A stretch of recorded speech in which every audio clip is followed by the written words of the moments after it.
ছাত্রদল সমাবেত হয়েছি কেন? একটাই দাবিতে, যেন আমাদের মা বোনেরা সহযোদ্ধারা রাস্তায় ঘরে সেফ থাকে। তারা শালীনতার শিকার হচ্ছে, তারা হেনস্থার শিকার হচ্ছে, অনলাইন অফলাইনে তারা ধর্ষণের শিকার হচ্ছে।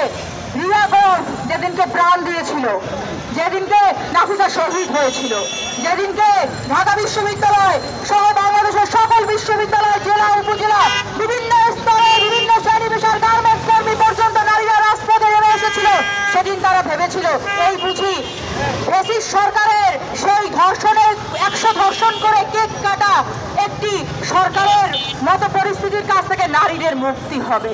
কিন্তু মুক্তি হয়নি, সেই মুক্তি আজও হয়নি।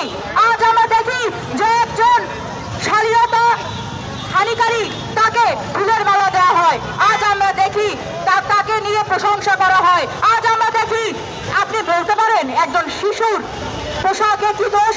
আপনি বলতে পারেন বাংলাদেশে, এশিয়া মহাদেশের মধ্যে কেন নারী কেন বাল্য বিবাহে আজ বাংলাদেশ র্যাঙ্ক করেছে প্রথম? হ্যাঁ, একটাই কারণ হচ্ছে এই সরকার নারীদেরকে সামনে রেখে নারী বান্ধব উপদেষ্টা মন্ডলী, নারী বান্ধব কাউন্সিল, নারী কাউন্সিল গঠন করে সমুদায় টিকে আছে।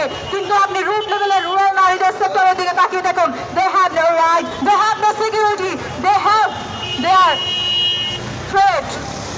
কর্মজীবী থেকে শুরু করে ঘরের মধ্যে থাকা নারীরা কেউ আর সেফ নয়। এই সাইকোলজি কোথা থেকে এসেছে? এই সাইকোলজি বিচারহীনতা সংস্কৃতি এবং সরকারের প্রত্যেকটা ল এনফোর্সিং এজেন্সির অপারগতা থেকে এসেছে। সো আমরা প্রতিবাদ জানাচ্ছি। ধন্যবাদ।